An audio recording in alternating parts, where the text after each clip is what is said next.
Hey guys, so we're back here today out of the Orthotic Lab. Today we're going to be talking about the new Hoka Rocket X. And first of all I can say is, whoa.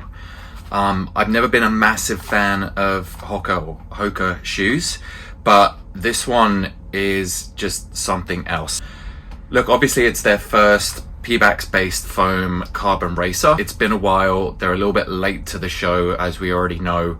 But they've come out with something that is great. First of all, we'll start with the upper. Upper, very, very minimalistic, single layer, translucent, based nylon material, and this provides great lockdown. Really happy with the way that the upper fits, the way the foot fits into the shoe, the widths and everything.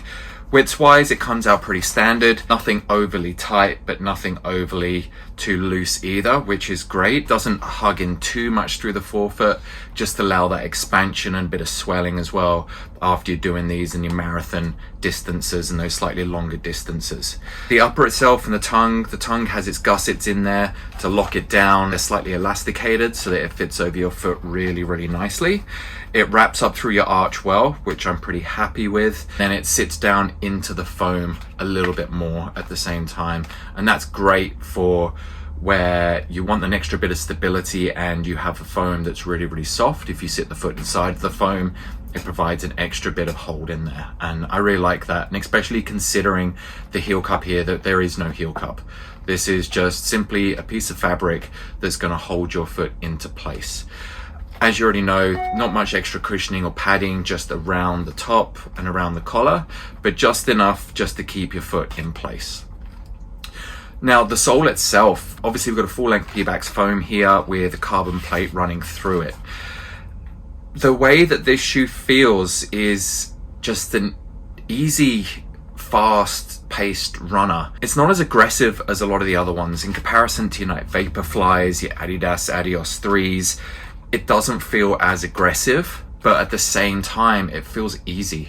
You put the shoe on, and if you're new to, I guess, the carbon and Pebax shoe world, this would be a great beginner startup shoe for you to have, like, as to make that transition into these shoes. And that's one of the first ones that I felt like you could do that with a super shoe.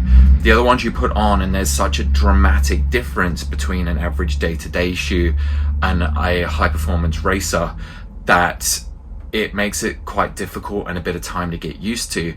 Whereas this one, I feel like you can transition from a racing flat to it. I feel like you could transition for an everyday runner into it.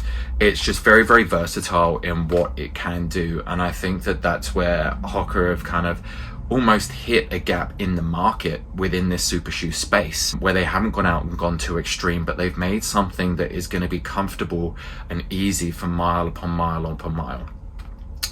As you come to expect with a lot of these new super shoes, you feel a lot of extra cushioning underneath the ball of your foot, which is great. It helps with that roll, it helps with the geometry.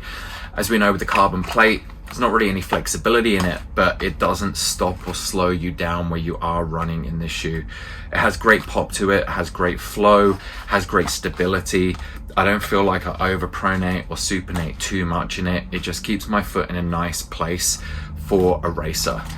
The outsole itself, so obviously we've got a very thin layer of outsole, keep the shoe nice and light, a few little holes in different places as well. It's put where it's needed, and that's the main thing.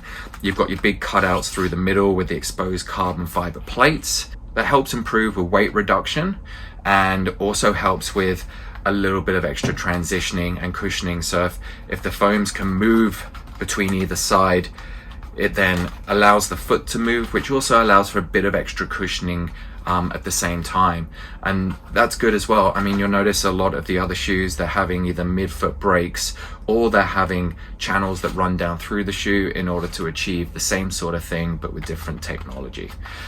I don't know why they've kind of put a toe flex area, considering it doesn't flex, but anyway, that's completely out of the question and doesn't even matter.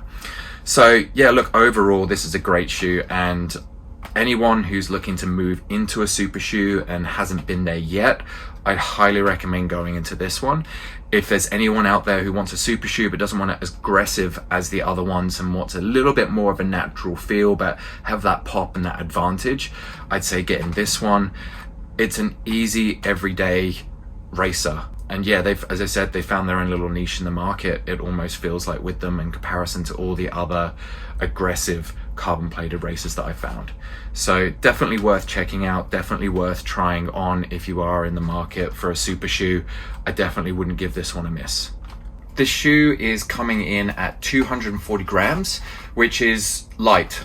This is a US size 11.5, and comparing it to my Nike Alpha Flies, it is exactly the same weight. So I think a Hoka is spot on with the weight of this shoe, and it does feel super light when you take it out of the box as well.